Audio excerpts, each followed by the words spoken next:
मखदूम अशरफ सिमनानी एक रोज शिकार के लिए तशरीफ ले गए थे। जब आप जंगल में पहुंचे, आपके सिपाही आपके साथ थे। तकरीबन 2-3 दिन आपने वही जंगल में गुजारे, वहीं अल्लाह की इबादत करते थे, वहीं पर आप शिकार किया करते थे। एक बूढ़ी औरत आती है, आंखों में आंसू लेकर के आई है, हजरत मखदूम अशरफ सिमनानी के पास आने की बात कर रही है। सिपाहियों ने उसे रोक दिया है।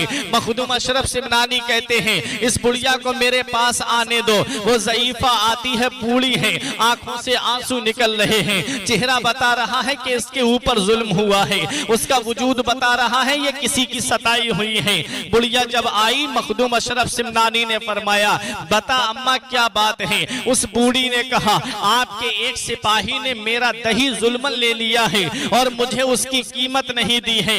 हजरत मखदूम अशरफ सिमनानी को जलाल आ जाता है। फरमाया, इन सिपाहियों के चेहरे देख और मुझे बता कौन सा वो जालिम है जिसने तेरा दही बगैर कीमत के लिया है।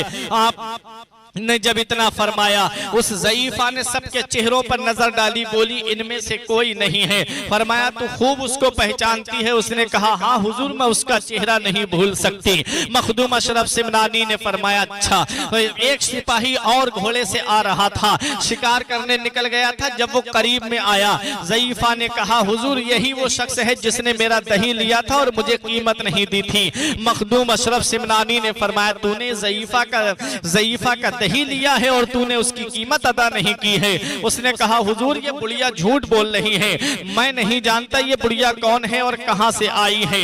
मखदूम अशरफ सिमनानी ने कहा, कोई गवाह है तेरे पास में? तो उस ज़ईफा ने कहा, हुजूर मेरे पास कोई गवाह नहीं है।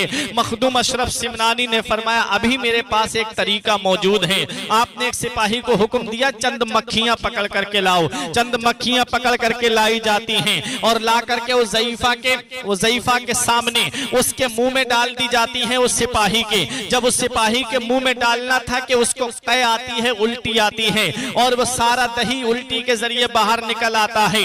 हजरत मखदूम अशरफ सिमनानी ने फरमाया, अब बता तेरे साथ क्या सुलूक किया जाए। माफी मांगने लगा। हजरत मखदूम अशरफ सिमनानी का अदलो इंसाफ देखो, उसका घोड़ा माजीन के उस ज़ईफा को दे दिया जाता है और उसको बर्खास्त कर दिया जाता है, माजूल कर दिया जाता है और सजा दी जाती है।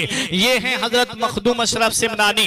15 साल की उम्र में फैसला फरमा रहे हैं। हजरत उमर की अदालत के जलवे जिस जात में नजर आए उसी को मखदूम अशरफ सिमनानी कहते हैं। सिद्दीक की सदाकत के जलवे जिस जात में नजर आए उसी को मखदूम अशरफ जहांगीर सिमनानी कहते हैं। हजरत उस्मान की सखावत के जलवे जिस जात में नजर आए उसे मखदूम अशरफ सिमनानी कहते हैं। हजरत अली की शुजाअत के तेवर जिस शख्सियत में नजर आए उसी को मखदूम अशरफ जहांगीर सिमनानी कहते हैं। इमाम हुसैन की इस्तिकामत जिसके अंदर नजर आए उसी को मखदूम अशरफ जहांगीर सिमनानी कहते हैं। इमाम आजम अबू हनीफा की फुकाहत जिस शख्सियत में नजर आए उसी को मखदूम अशरफ जहांगीर सिमनानी कहते हैं। हजरात गिरामी, आप